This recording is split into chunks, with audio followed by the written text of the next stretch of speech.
Assalamualaikum warahmatullahi wabarakatuh. Apa kabar anak-anak sekalian? Sampai bertemu kembali pada pelajaran ilmu pengetahuan sosial. Dan materi kita kali ini adalah tentang globalisasi. Nah, anak-anak sekalian, istilah globalisasi pertama sekali diperkenalkan oleh Theodore Levite tahun 1985. Apa itu globalisasi? Kita sering mendengar istilah ini. Mungkin di antara kita masih belum tahu apa itu globalisasi. Globalisasi adalah suatu proses sosial yang di dalamnya kendala geografi terhadap pengaturan sosial budaya menjadi surut dan manusia menjadi semakin sadar bahwa pengaturan tersebut menjadi surut. Anak-anak sekalian, tanpa kita sadari sebenarnya globalisasi sudah melanda dunia, bahkan sudah sampai ke keluarga kita, sudah sampai kepada diri kita. Ada beberapa bentuk globalisasi. Yang pertama adalah globalisasi di bidang budaya. Budaya Timur, khususnya budaya Indonesia, jika ingin berangkat ke sekolah, kita biasa berpamitan kepada orang tua kita. Bersalaman, mencium tangan, itu sudah hal yang biasa, dan itu merupakan budaya kita. Tetapi bagi orang di luar negeri, itu belum tentu menjadi budaya mereka. Budaya cipika-cipiki itu bukan budaya kita, itu budaya mereka. Budaya berciuman itu bukan budaya kita, itu budaya mereka.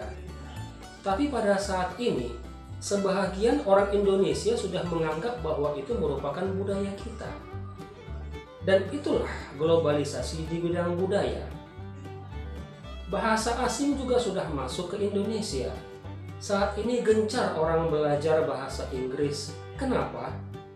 Karena kalau mau ke luar negeri, harus bisa berbahasa Inggris.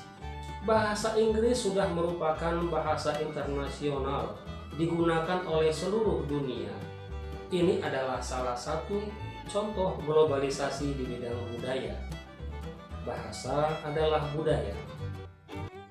Nah, bentuk globalisasi yang kedua adalah globalisasi di bidang komunikasi.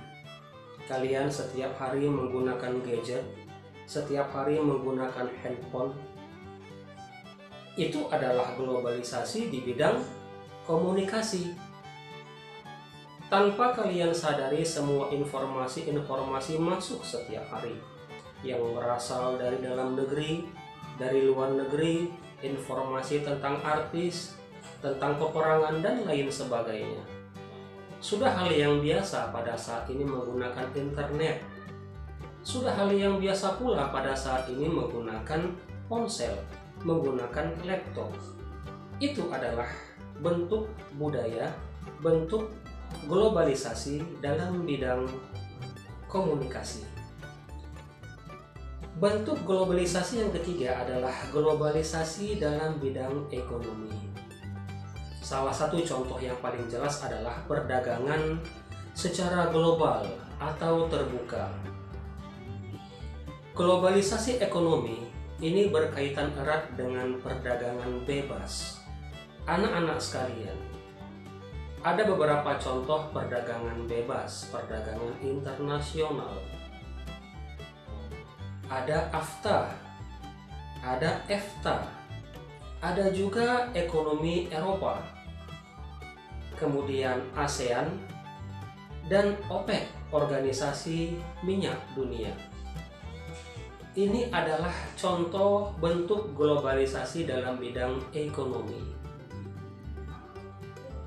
Kemudian contoh globalisasi dalam bidang ekonomi adalah masuknya perusahaan-perusahaan asing ke Indonesia. Kalian mungkin sudah biasa meminum Pepsi, Coca-Cola, atau makan di KFC, makan di McD. Itu adalah produk luar yang masuk ke Indonesia.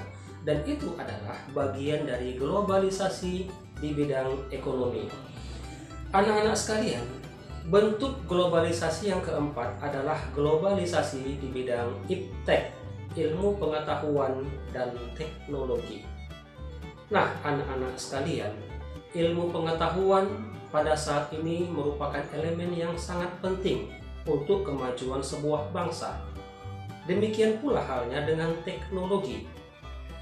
Banyak perkembangan ilmu pengetahuan dan teknologi yang masuk ke Indonesia. Baik disadari atau tidak, itu sudah merupakan bagian dari perkembangan bangsa Indonesia. Salah satu contoh adalah Google, atau komputer, atau laptop yang sudah masuk ke Indonesia. Bahkan pada saat ini, banyak pekerjaan-pekerjaan yang biasa dilakukan oleh manusia sekarang sudah tidak lagi dilakukan oleh manusia, tetapi oleh mesin, oleh komputer. Ini adalah bentuk globalisasi di bidang iptek. Selanjutnya, bentuk globalisasi yang kelima adalah globalisasi di bidang transportasi. Anak-anak sekalian, kalau kalian melihat di media, baik televisi, internet, atau di media surat kabar, pada saat ini negara-negara maju sudah mengembangkan sebuah teknologi transportasi yang luar biasa. Indonesia bahkan belum punya. Satu contoh adalah kereta api Shinkansen yang ada di Jepang dengan kecepatan 300 km per jam. Dari Siantar menuju Medan itu hanya setengah jam saja.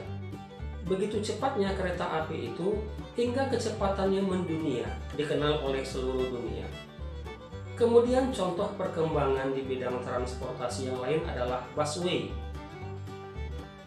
Saat ini bus-bus yang ada di Jepang, yang ada di Eropa, mengembangkan sebuah alat yang membuat penumpang tidak lagi tersesat.